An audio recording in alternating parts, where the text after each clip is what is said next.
7 years ago, FWP and other state agencies issued recommendations telling people it was best not to eat northern pike and limit meals of rainbow trout from the Clark Fork and the areas immediately downstream from the old Smurfitstone mill site.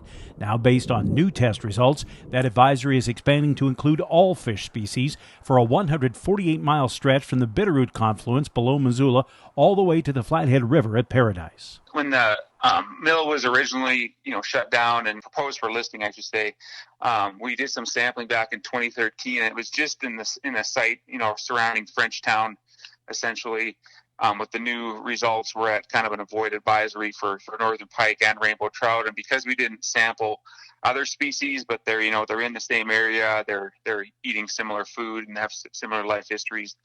We decided to just extend that for now to all the species within this area. For years, local and tribal government leaders, conservation groups, and residents have pressed the Environmental Protection Agency over Smurfitstone contaminants getting into the river, especially if the old berms are breached by flooding.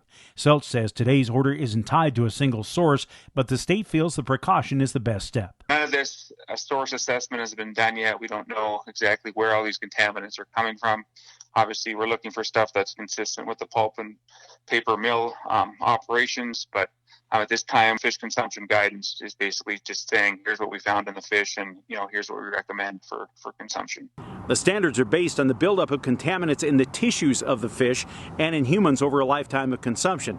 Biologists admit that the standards are conservative, but they say because more research is needed, the healthiest approach is to not eat fish from this stretch of the river. Fortunately, with the concentrations in the pike and rainbow trout now, recommending any consumption of those fish within those areas. In Missoula, Dennis Bragg, MTN News.